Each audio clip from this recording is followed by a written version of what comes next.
orang-orang yang sudah selamat. Orang yang di dalam Kristus itu nggak ada kematian. Karena mereka adalah calon-calon hidup semuanya. Ya. Dan dari sana ketika Kristus itu datang pada hari yang dahsyat itu, kita semua ini akan disatukan kembali dengan tubuh kita yang sudah jadi debu dan tanah itu. Dihidupkan kembali, ini terdapat di dalam Yeskiel 28 ya, kalau tidak salah.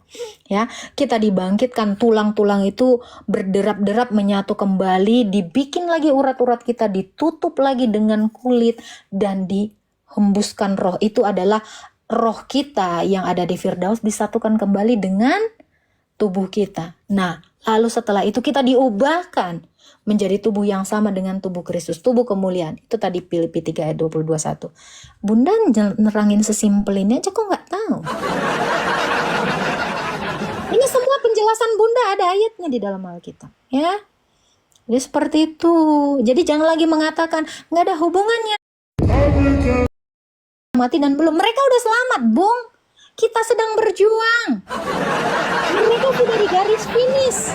Kita lagi lari. Ya, makanya Rasul Paulus mengatakan di dalam suratnya kepada jemaat di Korintus, dia mengatakan, aku telah mengakhiri pertandingan hidupku dengan baik. Berarti kita yang di dalam Kristus itu sedang bertanding melawan dunia ini, melawan kedagingan, melawan dosa, melawan iblis. Makanya kita butuh bantuan orang yang sudah di garis finish, yaitu para kudus, dengan mengatakan, ayo nak, cepat nak. Itulah ibarat kata seperti itu mereka yang udah di finish. Kamu bisa, menyemangati kita. Makanya kita butuh doa mereka, butuh dukungan mereka dalam bentuk doa. Sebab mereka yang sudah di garis finish, yang sudah bersama-sama dengan Allah, mereka bisa memohonkan belas kasihannya kepada Allah. Contoh Bunda Maria. Bunda Maria itu tidak pernah ditolak oleh Kristus. Nah, kalau kita minta tolong sama Bunda Maria, Bunda Maria, doakanlah aku kepada Allahmu dan anakmu, agar berbelas kasihan kepadaku, menguatkan aku yang sedang bertahan hidup. Maka Bunda Maria itu akan menyampaikan doa kita ini kepada Kristus dan memohonkan. Maksud saya bukan menyampaikan ya. Dia juga minta tolong gitu. Tolonglah, kasihan anakku si Agatha itu. Tolonglah anakku, katanya. Kan? Dapat kodam gue. Gitu. Bang, ada lagi mau kau tanya, Bang? Banyak sih sebenarnya kan. Ya keluarkan aja pertanyaan kau. Jangan putar-putar kau, tapi aku bukan kipas angin. Jadi aku nggak suka putar-putar. Nanti aku putar-putar leher. Maksudnya ada yang sepaham, ada yang enggak juga. Cuman kalau kau nggak sepaham ya Bang ya. Kalau kau tidak sepaham, maka kau tidak sepaham dengan Tuhan. Kau bikin pemahamanmu sendiri, kau bikin surga kau sendiri, kau bikin konsepmu sendiri. Karena kalau kamu tidak sepaham, minimal kamu punya dogma.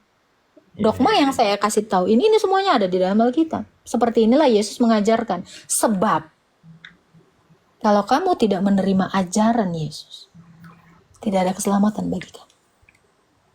Dogma itu tidak main-main. Karena Yesus jadi guru. Kalau dia disebut guru, maka dia mengajar. Kalau kamu mendapatkan pengajaran tidak bersumber dari guru kita, yaitu Tuhan Yesus, berarti kamu bersumber dari setan. Bukan artinya adalah Alkitab ini kau tundukkan dengan pemahamanmu. Pemahamanmu itulah yang kau tundukkan terhadap ini. Ingat, kita harus tunduk kepada guru kita. Murid nggak boleh ngeyel. Kalau murid ngeyel, kok nggak naik kelas. Innalillahi wa innalillahi raji'un lah kau. Jadi untuk orang-orang yang jugul-jugul kayak gini ya, mohon maaf ya, kamu sama seperti bidat-bidat lain yang bikin dogma sendiri, lalu apa? Ke neraka binasa. Jadi kalau kamu bilang saya nggak sepemahaman, kamu nggak perlu sepemahaman dengan Yesus. Auto neraka aja. Sama seperti Yudas, sama seperti bidat-bidat yang mengubah-ubah ajaran Kristus. Sebab Yesus itu menjadi guru. Dan murid-murid Yesus tidak pernah ada yang membantah. Kalau kamu mau membantah, jadilah Yudas. Ingat, Petrus ketika membantah Tuhan Yesus, waktu Yesus mengatakan, sesungguhnya anak manusia akan diserahkan kepada tua-tua dan ahli Farisi, dan akan disiksa dan akan bangkit pada hari ketiga. Petrus ngeyel, murid gak tahu diri. Dibilang apa sama Yesus? Anyahlah kau iblis, puh. Ya, bahkan Petrus dikatain iblis. Kenapa? Karena kamu hanya memikirkan apa yang dipikirkan manusia, tidak dipikirkan Allah. Maka belajarlah dari Petrus, agar kamu tidak dikatakan sebagai batu sandungan.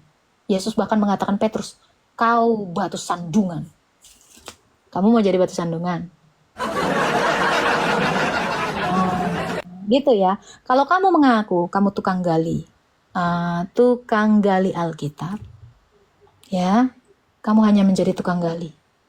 Tetapi kalau kamu mau menjadi pelaku firman, lakukan semua apa yang diajarkan Yesus. Jangan menjadi pemberontak. Sebab pemberontak sejak semula itu adalah malaikat yang jatuh. Seperti Maksudnya bukan pemberontak, Kak. Maksudnya kita kan perlu juga kita menggali teologi seseorang itu kan. Kita kan menggali teologi seseorang. Iya, maksudnya kan nggak Oke, saya tanya, aku kamu pun nggak murid Kristus? menyesatkan Saya seseorang tanya, gitu lah. kamu murid Kristus? Betul. Kalau kamu murid, jadilah murid yang baik. Kalau kamu disuruh menjadi penggali, ya, maka kamu harus menjadi penggali. Semua orang yang bisa selamat itu menjadi murid Yesus, bukan menjadi penggali. Sebab ajaran Yesus itu sudah tidak diragukan lagi, dan ajaran Yesus itu sudah pakem.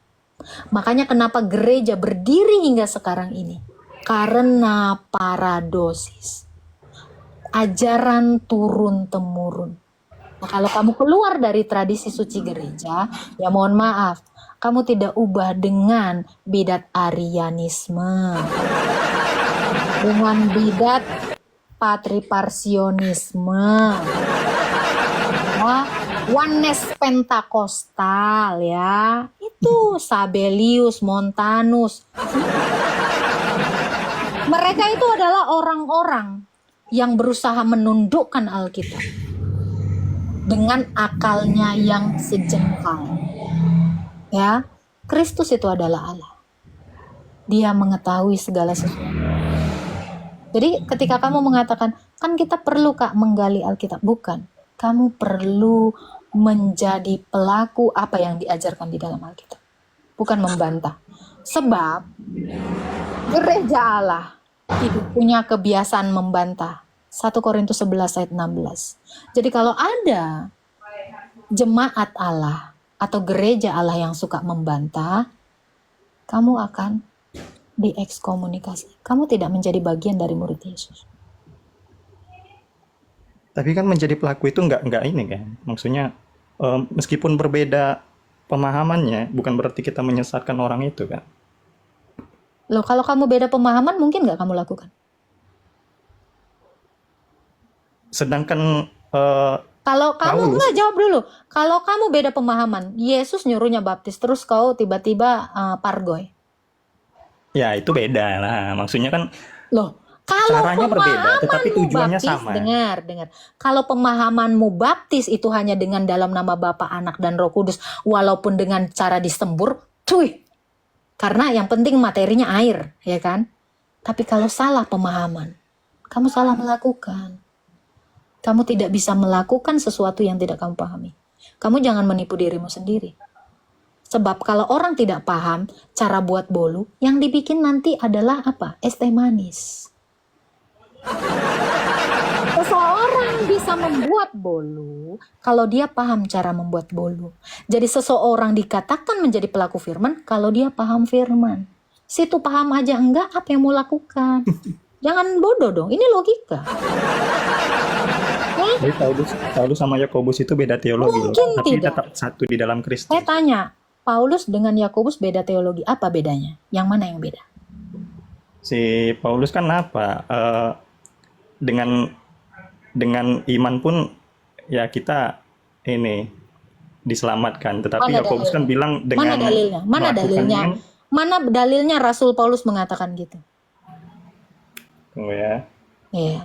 Kamu harus tahu konteks. Kalau murid Yesus itu berbeda pemahaman, tidak mungkin rasul-rasul yang lainnya itu menerima ajaran Rasul Paulus dan ajaran Rasul Yakobus.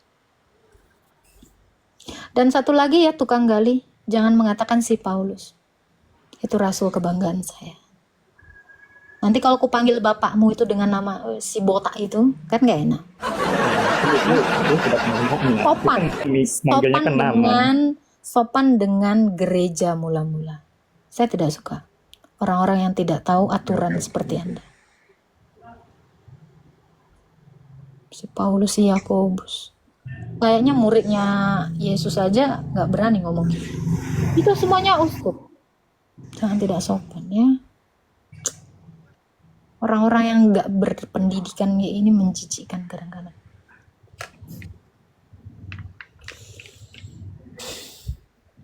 Padahal nanti ya, rasul itu, ke-12 rasul itu akan menghakimi. Kau aja nanti disaksikan penghakimannya sama rasul itu. Gak sopan.